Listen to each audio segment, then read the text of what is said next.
How can we spot and counter deceptive mental defilements, preventing their resurgence after moments of apparent calmness? We have this time when we're free from defilements, we're sitting, we're peaceful, the mind is quiet, the body is calm and relaxed, and there's a feeling of freedom. I call these mini-nibbānas. We're experiencing the mind that is free just for a moment. We'll have perhaps let go of some suffering, there's peace, and then whoom, something else arises in the mind. How can we spot and counter these deceptive mental defilements to prevent their resurgence? It's like a gradual process for most people, right? That we will have a moment of insight, of peace and clarity when we recognize there is that possibility to be free from defilements. And then something will come up and we'll find ourselves getting lost again, jumping into the mind, as it were, embodying that monkey, jumping from branch to branch. We're in it. We're back in samsara.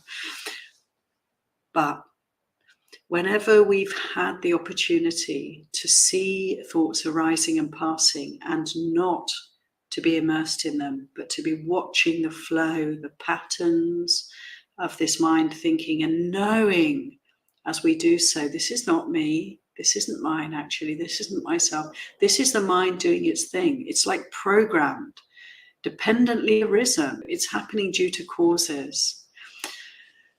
I can sit steady and I can observe this. When we've had this kind of experience, we can notice that it, over time, it sort of strengthens this place, this, you could even call it identification with the knower, the knowing part of the mind. It also is not self. It also is impermanent, but it's something to move towards, because the more we can relate to the world and our experience from this place, the more we can free ourselves, the more mindful we can be in a consistent, sustained way. So we have these moments of clarity and then we're gone again. But then we come back, we recognize, oh, I was just obsessing about the shopping. Okay, come back to the body, come back to the breath, and allow myself to let go, allow the letting go to happen, just by moving the attention away from the mind and coming back to the body. And we do this again and again. And slowly but surely, using the body as our anchor, as our ground, we start to experience more moments of clarity.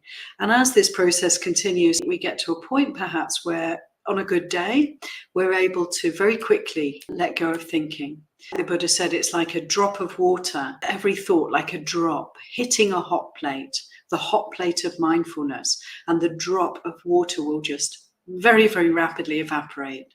Bing, it's gone, it's gone, it's gone. When we are able to maintain the mindfulness, even as the mind is active and busy, then we can start to watch the stream of thinking, and we are freeing ourselves. Thought by thought, these thoughts are not mine, they're not me. We're really developing this understanding, and it's permeating our chitta, our heart, our mind.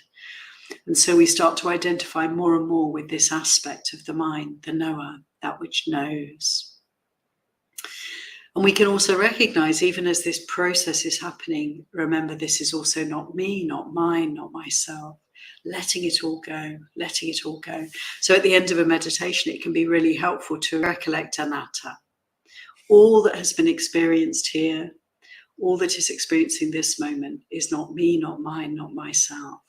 We're going to have this kind of roller coaster ride, the peaceful lulls and then the very charged, intense experiences of becoming again. Recognize how the taste for peace, for the lulls, for the peaceful aspects of our experience, it's a taste that one acquires, and it's a taste that grows, the most delicious taste of all. And the taste for excitement and drama, rolling around in the mental contents, can diminish. This is agitating. This is hot. This is uncomfortable. This is painful. And so we slowly start to experience more periods of time when there's calm and less of the being pulled into the mental defilements.